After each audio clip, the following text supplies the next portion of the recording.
Hey, it's Anthony. Hey, happy Halloween, everybody. This is Anthony's scary real estate rant for the year. What's with the getup? It's not even Halloween yet. No, I was not out trick-or-treating early, but I was performing in an Improv City improv comedy show tonight. And if you know me, you know I love comedy. Hey, a funny thing happened on the way to the pumpkin patch. So yes, I love comedy. However, what I don't find funny is when people in real estate make bad decisions. And so I want to share with you a few things to help you get over your fears of real estate, whether you're a buyer or a seller. A couple things, just a couple quick tips real quick. First of all, buyers tell me all the time, say, Anthony, I'm afraid I'm going to buy the wrong house. I don't want to buy the wrong house. And I tell them, I say, look, there's a few things in place. When somebody puts a deposit on a house, they think, oh my gosh, I'm committed, I'm locked in, I'm stuck. I have to buy this house. Fact of the matter is in the contract, there are several things that you as a buyer can use to get out of that contract. And if you do it the right way, you don't risk your deposits, you don't lose anything, and you can move on. But whoever's going to buy a house without having a title report, you want to make sure the title's clear. If you don't agree with what's on the title report, you can say, I'm gone, I'm out of here. Same thing with a termite report. You get the termite report and it's just a whole lot worse than you expected, then guess what? You can walk away from the transaction. And probably the one that's used the most is the home inspection report. You know, you're buying a house based on what you expect it to be, but after you do the home inspection, all of a sudden you start finding all these things, and I'm not talking little things, but maybe you find some major stuff. Maybe you find some mold, maybe you find some structural damage, maybe you find a cracked foundation, something like that, and you go, you know, I don't want to deal with that. I'm out of here. So as a buyer, if you're working with the right real estate agent, you can buy and not have a whole lot of risk if the property turns out to be not the one that you want.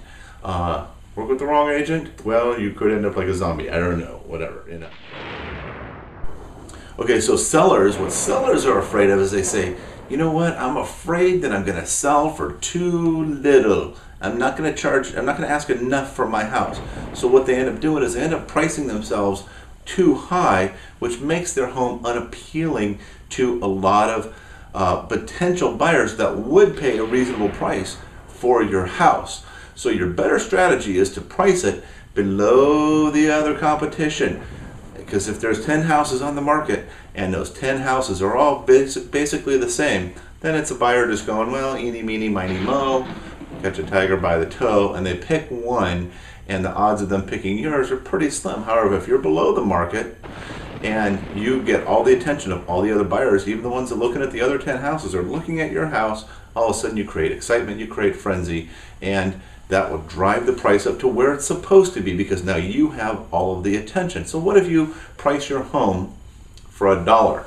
Just as an example, I'm going to list my house for $1. Somebody shows up with an offer for $1. Does that mean you have to sell your house? The answer is absolutely not.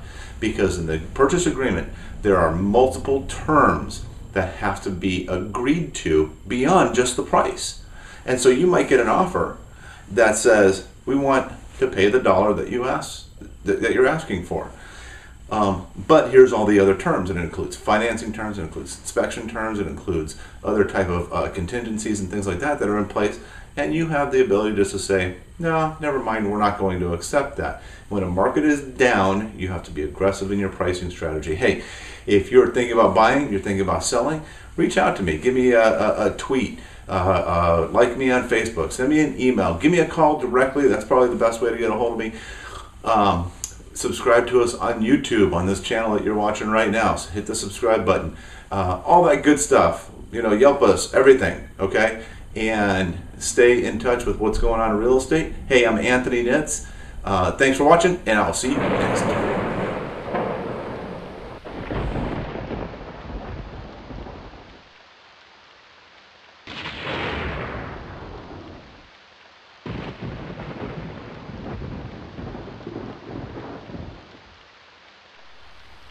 And of course, the legal disclaimer, check with your attorney on all documents, conditions, contracts, all that stuff. See, because I cannot give you legal advice because, for God's sakes, I'm a zombie.